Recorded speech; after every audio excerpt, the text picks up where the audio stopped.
மாணவியின் மரணத்தின் பின்னணியில் என்பிபி ஒருங்கிணைப்பாளர் அம்பலப்படுத்திய நாமல் ராஜபக்ஷ. தமிழரசு கட்சி மீது ஆளும் தரப்பு முன்வைத்துள்ள பாரிய குற்றச்சாட்டு. தென்னிலங்கை பகுதியில் சற்று முன்னர் துப்பாக்கிச் சூட்டு சம்பவம். பிரான்சில் பிரமாண்டமாக நடைபெறவுள்ள யாழ் பல்கலைக்கழகத்தின் பொன்விழா நிகழ்வுகள். நாடாளுமன்றத்திலிருந்து வெளியேற்றப்பட்டார் அர்ச்சுனா ராமநாதன்.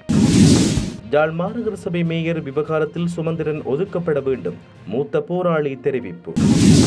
முகநூல் மூலம் ஆண்களை காதல் வலையில் வீழ்த்தும் கொள்ளையர் கூட்டம் சிக்கியது. தொடர்பென விரிவான செய்திகள். கொட்டாஞ்சேனை பகுதியில் ஒரு மாணவியை பாலியல் ரீதியாக துன்புறுத்தியதாக குற்றம் சாட்டப்பட்ட கணித ஆசிரியர் மத்திய கொழும்புக்கான தேசிய மக்கள் சக்தியின் ஒருங்கிணைப்பாளர் என நாடாளுமன்ற உறுப்பினர் நாமல் ராஜபக்ஷ தெரிவித்தார். குறித்த விடயத்தை நேற்று நாடாளுமன்றில் கலந்து கொண்டு உரையாற்றிய போது அவர் குறிப்பிட்டார்.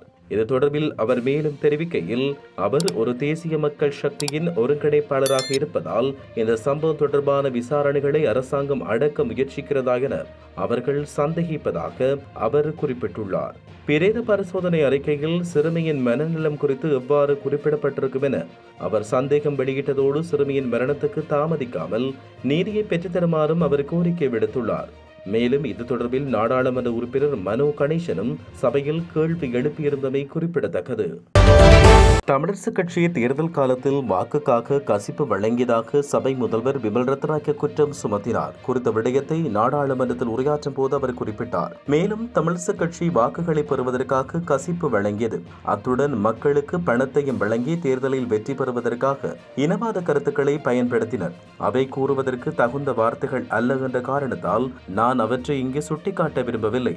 நாங்கள் நினைத்திருந்தால் எங்களாலும் பணத்தை வழங்கியிருக்க முடியும், ஆனால் நாங்கள் அதை செய்யவில்லை. எனினும் தூய்மையான அரசியலை செய்து நாங்கள் வவுனியாவிலும் மன்னாரிலும் வெற்றி பெற்றுள்ளோம் என அவர் இதன்போது குறிப்பிட்டுள்ளார். கொழும்பு புறநகர் பகுதியில் உள்ள விகாரை ஒன்றுக்கு அருகாமையில் துப்பாக்கிச் சூடு இடம்பெற்றுள்ளது. குறித்த துப்பாக்கிச் சூட்டு சம்பவம் சற்று முன்னர் கொட்டாப மேலபல்ல பகுதியில் இடம்பெற்றுள்ளது. இந்த துப்பாக்கிச் சூட்டில் ஒருவர் காயமுற்று வைத்தியசாலையில் அனுமதிக்கப்பட்டுள்ளதாக காவல்துறையினர் தெரிவிக்கின்றனர். மேலும் சம்பவம் தொடர்பான மேலதிக விசாரணைகளை காவல்துறையினர் மேற்கொண்டு வருவதாக தெரிவிக்கப்பட்டுள்ளது.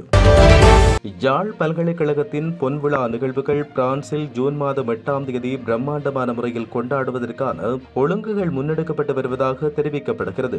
பிரான்சின் தலைநகரில் இந்த நிகழ்வுகள் இடம்பெறவுள்ளதாக மேலதிக தகவல்கள் தெரிவிக்கின்றன. குறிப்பாக யாழ்ப்பாண பல்கலைக்கழகத்தினுடைய பொன்விழா நிகழ்வுகளே இவ்வாறு கொண்டாடப்பட உள்ளதாக அறிவிக்கப்பட்டுள்ளது. அத்துடன் பிரான்சில் வாழுகின்ற பழைய மாணவர்கள் மட்டுமன்றி ஐரோப்பாவின் பல்வேறு பகுதிகளில் இருந்து யாழ்ப்பாண பல்கலைக்கழகத்தின் பழைய மாணவர்கள் இதில் கலந்து கொள்ள உள்ளனர். பாரம்பரிய மற்றும் கலாச்சார கலை நிகழ்வுகளும் இரவு விருந்தும் கொண்ட இந்த நிகழ்வில் யாழ் பல்கலைக்கழகத்தில் கல்வி கற்ற ஆளுமைகள், பொதுமக்கள் என பலரும் கலந்து சிறப்பிக்கும் வகையில் இந்த நிகழ்வு அமைய உள்ளது. யாழ் பல்கலைக்கழகத்தினதும் வடக்கு கிழக்கு பிரதேச வளர்ச்சிக்கும் பல முயற்சிகளை செய்து வருகின்ற LIFT ஆய்வு அறக்கட்டளை அமைப்பின் அனுசரணையோடு பிரான்சில் வாழும் யாழ் பல்கலைக்கழக பழைய மாணவர்களும் நலன் விரும்பிகளும் இந்த நிகழ்வை ஒழுங்கு செய்ய உள்ளதாக தெரிவிக்கப்படுகின்றது. நாடாளுமன்ற அலுவல்களுக்கு இடையூறு விளைவித்ததாக தெரிவித்து நாடாளுமன்ற உறுப்பினர் அர்ச்சுனா ராமநாதன் சபை நடவடிக்கையிலிருந்து வெளியேற்றப்பட்டார். நேற்று நாடாளுமன்றத்தில் நடைபெற்ற விவாதத்தின் போது நடைமுறை குறித்த கேள்வியை எழுப்பிய போது ஏற்பட்ட சிக்கல் சூழ்நிலை காரணமாக அவர் அவையிலிருந்து வெளியேற்றப்பட்டார். சபைக்கு தலைமை தாங்கிய அவைத்தலைவர் அரவிந்த செனரத் அர்ச்சுனா எம்பியை வெளியேற்ற நடவடிக்கை எடுத்தார். அவரை கட்டுப்படுத்திக் கொள்ளுமாறு அவைத்தலைவரின் ஆலோசனையை கேட்க தவறியதற்காக நிலையற் கட்டளை 71 கீழ் அவர் வெளியேற்றப்பட்டார். தவறான நடத்தைக்காக சபையின் எஞ்சிய காலத்திற்கு ஒரு உறுப்பினரை நீக்குவதற்கு நிலையற் கட்டளைகளில் வழங்கப்பட்ட விதிகள் குறித்து அமைச்சர் விமல் ரத்நாயக்க அவைத்தலைவருக்கு நினைவூட்டியதை தொடர்ந்து இந்த முடிவு எடுக்கப்பட்டது. இதேவேளை கடந்த மார்ச் 19ஆம் தேதி அடுத்த 8 அமர்வு நாட்களில் நாடாளுமன்ற உறுப்பினர் ராமநாதன் அர்ச்சுனாவால் நாடாளுமன்றில் முன்வைக்கப்படும் கருத்துக்கள் மற்றும் உரைகளை நேரடியாக ஒலி ஒளிபரப்பு செய்ய சபாநாயகரால் தடை விதிக்கப்பட்டிருந்தமை குறிப்பிடத்தக்கது.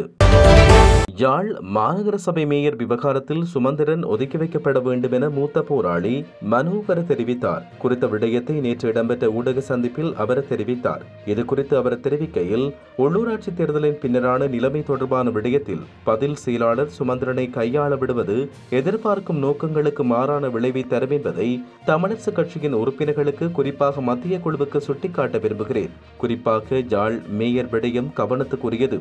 இதை முன் நிபந்தனை போன்று வைப்பது அது ஏற்புடையது அல்ல. சுமந்திரன் கட்சிக்குள் நுழைந்த காலத்தில் இருந்து தமிழ் தேசிய உணர்வாளர்களை நோகடிக்கும் விதத்தில் செயற்படுகிறார். 2018 நடைபெற்ற உள்ளூராட்சி தேர்தலின் போது தேர்தல் முடிந்த பின்னர் மேயர் தொடர்பில் முடிவெடுப்பது என தமிழ் தேசிய கூட்டமைப்பாக முடிவெடுத்தனர். தமிழரசு கட்சி பணிமனையில் நடைபெற்ற இந்த கூட்டத்தின் முடிவை தட்டச்சு செய்து கொண்டிருக்கும் போது வெளியில் வந்த சுமந்திரன் ஊடகவியலாளர்களிடம் ஆனோல் தான் மேயர் என அறிவித்தார். சில நிமிட நேரத்தில் அங்கே வந்த கட்சியின் தலைவர் மற்றும் செயலாளர் ஆகிய இருவரிடமும் ஆனோல் தான் மேயர் என சுமந்திரன் சொல்கிறார் என ஊடகவியலாளர் கேட்ட நிலையில் அவர்கள் இருவரும் அவ்வாறானதொரு முடிவு எதுவும் எடுக்கப்படவில்லை என்று தெரிவித்தனர். குழம்பி போயிருந்த ஊடகவியலாளர்கள் மீண்டும் அங்கு வந்த சுமந்திரனிடம் கட்சி தலைவர் செயலாளரிடம் கூற்றை சுட்டிக்காட்டினர். அதற்கு மிக அலட்சியமாக அவர்கள் அப்படித்தான் சொல்வார்கள், ஆனால் ஆனோல் தான் மேயர் என எகத்தாளமாக குறிப்பிட்டார். தற்போது தமிழ் தேசிய கட்சிகளாக இனம் காணப்படுவோரின் பேசும்போது யார் மேயர் என்பது போன்ற விடயங்களை முன் நிபந்தனையாக வைக்காமல் கூடி கலந்தாலோசிப்பதே சிறந்ததாகும். இந்த முயற்சி கைகூடும் வரை சுமந்திரனை ஒதுக்கி வைத்தால் எல்லாம் சுமூகமாக முடியும். மாகாண சபை போல குழப்பமான சூழ்நிலைகள் உள்ளூராட்சி சபைகளில் தோன்றுவதை தவிர்க்க இது ஒன்றே சிறந்த வழி என கருதுவதாக அவர் குறிப்பிட்டுள்ளார்.